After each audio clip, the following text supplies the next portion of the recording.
ओम शांति। सुनते हैं 18 जनवरी 77 के अव्यक्त बाप दादा के मधुर महावाक्य। आज की मुरली में बाबा ने बाप समान बनने की निशानी क्या है। दूसरा, बाबा ने ताजधारी रत्नों की क्या निशानी है। साथ साथ विनाश का इंतज़ार करने का अर्थ क्या है। और लास्टली, रायल रूप का संशय क्या है। तो सुनिए 18 जनवरी 77 की मुरली। 18 जनवरी का विशेष महत्व। अटल अचल अखंड सदा हर परिस्थिति में अडोल सर्वगुण और सर्व शक्तियों से संपन्न बनाने वाले बाबा बोले, सभी स्मृति स्वरूप अर्थात समर्थी स्वरूप स्थिति में स्थित हो। आज का दिन विशेष रूप में स्मृति स्वरूप बनने का है। बाप दादा के स्नेह में समाये हुए अर्थात बाप समान बनने वाले स्नेह की निशानी है समानता। तो आज सारा दिन स्मृति स्वरूप अर्थात बाप समान स्वयं को अनुभव किया। बाप दादा के स्नेह का रेस्पॉन्स बाप समान भाव का वरदान अनुभव किया। आज का विशेष दिवस स्वतः और सहज और थोड़े समय में बाप समान स्थिति अनुभव करने का दिन है। 18 जनवरी को सब कैसे तपस्या करके एकदम ऊंची स्थिति में होते, बाप समान बने हुए होते। जैसे सभी युगों में से संगम युग सहज प्राप्ति का युग गाया जाता है ना, वैसे ब्राह्मणों के लिए संगम युग में भी यह दिन विशेष सर्व शक्तियों के वरदान प्राप्त होने का, बाप समान की स्थिति का अनुभव करने का ड्रामा में नूंदा हुआ है। विशेष दिन का विशेष महत्व जान महान रूप से बनाया। अमृत वेले से बाप दादा ने विशेष अनुभवों की गोल्डन चांस की लॉटरी खोली। ऐसी लॉटरी लेने के अधिकार को अनुभव किया। स्नेह युक्त रहे व योग युक्त सर्व शक्तियों के प्रति युक्त सर्व प्रकार के प्रकृति व माया के आकर्षण से परे रहे। आज बाप दादा ने बच्चों के पुरुषार्थ की रिजल्ट देखी। रिजल्ट में क्या देखा जानते हो ना। अब सुनो बाबा से। बहुत बच्चे बाप दादा के सिर के ताज के रूप में देखे और कई बच्चे गले के हार के रूप में भी देखे और कई बच्चे भुजाओं के श्रृंगार के रूप में भी देखे। अब हरेक अपने से पूछे मेरा स्थान कहाँ है। अब उसकी क्वालिफिकेशन भी सुनो तीनों की, तभी तो आप जज कर पाएंगे मेरा स्थान कहाँ है। तो किसी ने बाबा को उत्तर दिया, जब बाबा ने कहा हर एक अपने से पूछे मेरा स्थान कहाँ है, तो किसी ने उत्तर दिया जहाँ बाबा बिठाएंगे। बाबा बिठाए लेकिन बैठना तो आपको पड़ेगा ना। बाप की आज्ञा बहुत बड़ी है, उसको जानते हो ना। विदेशी सो स्वदेशी किस में होंगे। हाँ, कईयों ने भाई विदेशी सारे चाहते हैं ताज में ही बैठे हम, तो बाबा ने कहा फिर स्वदेशी किस में होंगे। सब विदेशी ताज में आएंगे तो स्वदेशी कहाँ जाएंगे। वाह बाबा। ताज में तो बहुत थोड़े होते हैं ना, मेजॉरिटी गले और भुजाओं का श्रृंगार है। ताजधारी अर्थात बाप के ताज में चमकते हुए रतन जिनकी विशेष पूजा होती है, उनकी निशानी है सदा बाप में समाये हुए और समान। उनके हर बोल और कर्म में सदा और स्वतः बाप प्रत्यक्ष होगा। उनकी सूरत और सीरत को देख हरेक के मुख से यही बोल निकलेंगे कि कमाल है जो बाप ने ऐसे योग्य बनाया। उनके गुण देखते हुए निरंतर बाप दादा के गुण सब गाएंगे। उनकी दृष्टि सभी की वृत्ति का परिवर्तन करेगी। ऐसी स्थिति वाले सिर के ताज गाए जाते हैं। वाह वाह वाह वाह।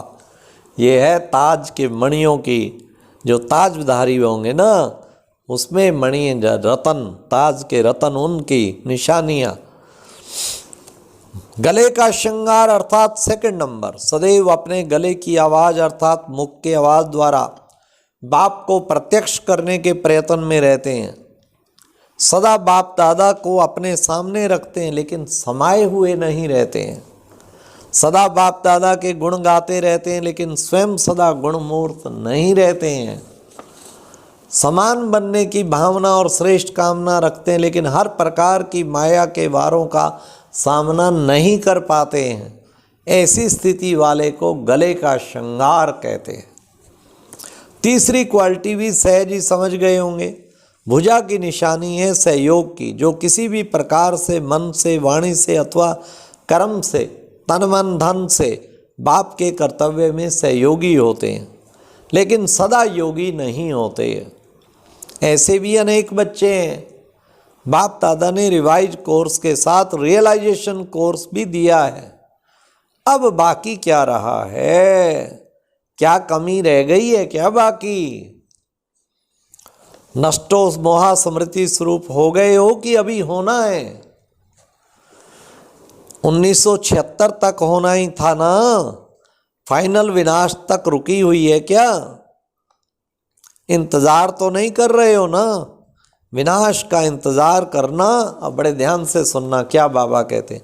विनाश का इंतजार करना अर्थात अपनी डेथ की डेट की स्मृति रखना।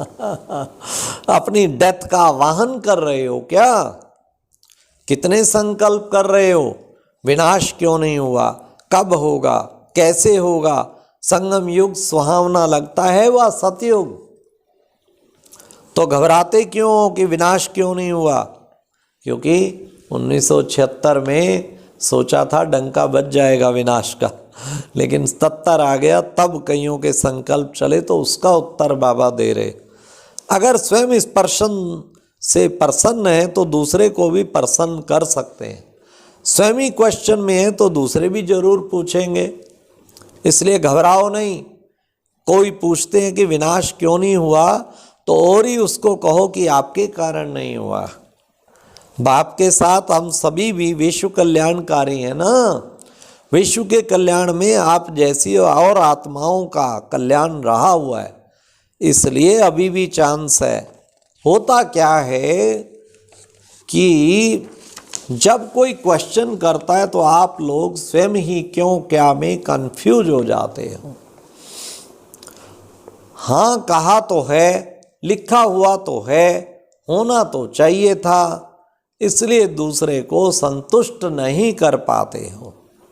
फलक से कहो कि कल्याणकारी बाबा के इस बोल में भी कल्याण समाया हुआ है, उसको हम जानते हैं। आप भी आगे चलकर जानोगे। डरो मत, क्या कहेंगे कैसे कहेंगे ऐसा सोचकर किनारा ना करो। जिन लोगों को कहा है उनके डर के मारे किनारा ना करो। क्या करेंगे? अगर उल्टा प्रोपेगेंडा करेंगे तो वो उल्टा बोल अनेकों को सुलटा बनाएगा। यह है पॉजिटिव थिंकिंग। प्रत्यक्षता का साधन बन जाएगा। बच्चे भी पूछते रहते हैं तो लोगों ने पूछा तो क्या बड़ी बात हुई। सोचते हैं ये करें या ना करें, प्रवृत्ति को कैसे चलाएं, व्यवहार को कैसे सेट करें, बच्चों की शादी करें या नहीं करें, मकान बनाएं या नहीं। वास्तव में इस क्वेश्चन का विनाश की डेट से कोई कनेक्शन नहीं है। अगर प्रॉपर्टी है और बनाने का संकल्प है तो इससे सिद्ध है कि स्वयं प्रति यूज करने की भावना है। अगर ईश्वरीय सेवा में लगाना ही है तो मकान बनाना या वैसे ही प्रॉपर्टी रखना उसका तो क्वेश्चन ही नहीं उठता। लेकिन आवश्यकता है और डायरेक्शन प्रमाण बनाते हैं तो उनका बनाना व्यर्थ नहीं होगा, लेकिन जमा होगा। तो विनाश के कारण घबराने की बात नहीं, क्योंकि श्रीमत पर चलना अर्थात इंश्योरेंस करना, उसका उनको फल मिल ही जाता है। बाकी रहा शादी कराने का व करने का क्वेश्चन, इसके लिए तो पहले से ही डायरेक्शन है कि जहाँ तक स्वयं को और अन्य आत्मा को बचा सकते हो वहाँ तब तक बचाओ। क्यों कोई विकारों के खड्डे में गिरे। सत्यानाश हो जाए। बचाओ अपने को भी औरों को भी। विनाश अगर 1976 में नहीं हुआ तो क्या विनाश के कारण पवित्र रहते थे क्या? पवित्रता तो ब्राह्मण जन्म का स्वधर्म है। पवित्रता का संकल्प ब्राह्मण जन्म का लक्ष्य और लक्षण है। जिसका निजी लक्षण ही पवित्रता है उसका विनाश की डेट के साथ कोई कनेक्शन नहीं। यह तो स्वयं की कमजोरी छिपाने का बहाना है, क्योंकि ब्राह्मण बहानेबाजी बहुत जानते हैं। अच्छा, बाकी रही दूसरों को शादी कराने की बात, उसके लिए जहाँ तक बचा सको बचाओ। कोई डूब रहा हो बचाओ स्वयं कमजोर बन उसको उत्साह नहीं दिलाओ। मन में भी ये संकल्प ना करो कि अब तो करना ही पड़ेगा। 10 वर्ष पहले भी जिनको बचा ना सके तो उनको क्या किया, साक्षी होकर संकल्प से वाणी से भी बचाने का प्रयत्न किया। वैसे ही अभी भी इसी प्रकार दृढ़ रहो। बाकी जिनको गिरना ही है उनका क्या करेंगे, वो तो गिरेंगे ही विनाश के कारण स्वयं हलचल में ना आओ। आपकी हलचल अज्ञानियों को भी हलचल में लाएगी। आप अचल रहो, फलक से निर्भयता से बोलो, फिर वो लोग आपे ही चुप हो जाएंगे, कुछ बोल नहीं सकेंगे। आप निश्चय बुद्धि से संकल्प रूप में भी संशय बुद्धि ना बनो। रायल रूप का संशय है, ऐसा होना तो चाहिए था। पता नहीं बाबा ने क्यों ऐसा कहा था, पहले से ही बाप दादा बता देते थे ना, अब सामने कैसे जाएंगे। यह रायल रूप का संशय दुनिया वालों को भी संशय बुद्धि बनाने के निमित्त बनेगा। हाँ, कहा है, अभी भी कहेंगे। इसी निश्चय और नशे में रहो तो नमस्कार करने आएंगे कि धन्य है आपका निश्चय। समझा? घबराओ नहीं। क्या जेल में जाने से डरते हो? डरते नहीं, घबराते हो। सामना करने की शक्ति नहीं है। यही कहो कि जो कुछ कहा था उसमें ही कल्याण था। हाँ, और अब भी है। हम अभी भी कहते हैं उनको, अगर ईश्वरीय नशे और रमणीकता से सुनाओ तो और ही हंसेंगे, लेकिन पहले स्वयं मजबूत हो। समझा?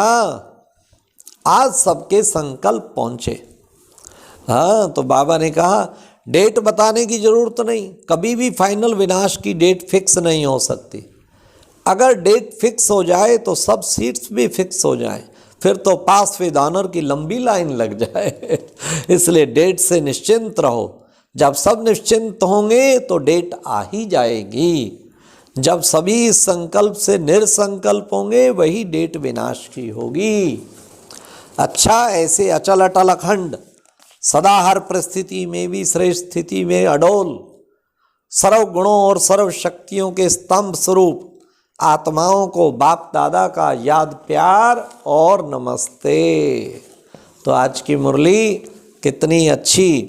हाँ, ताजधारी रतन बनना है और बाप समान की निशानी समानता, और साथ साथ विनाश का इंतज़ार नहीं करना है और अपने आप का इंतज़ाम करना है। श्रेष्ठ पुरुषार्थ निश्चय बुद्धि पक्का बनना है। ओम शांति। और अब यह एक बहुत अच्छी वीडियो भी जरूर देखें।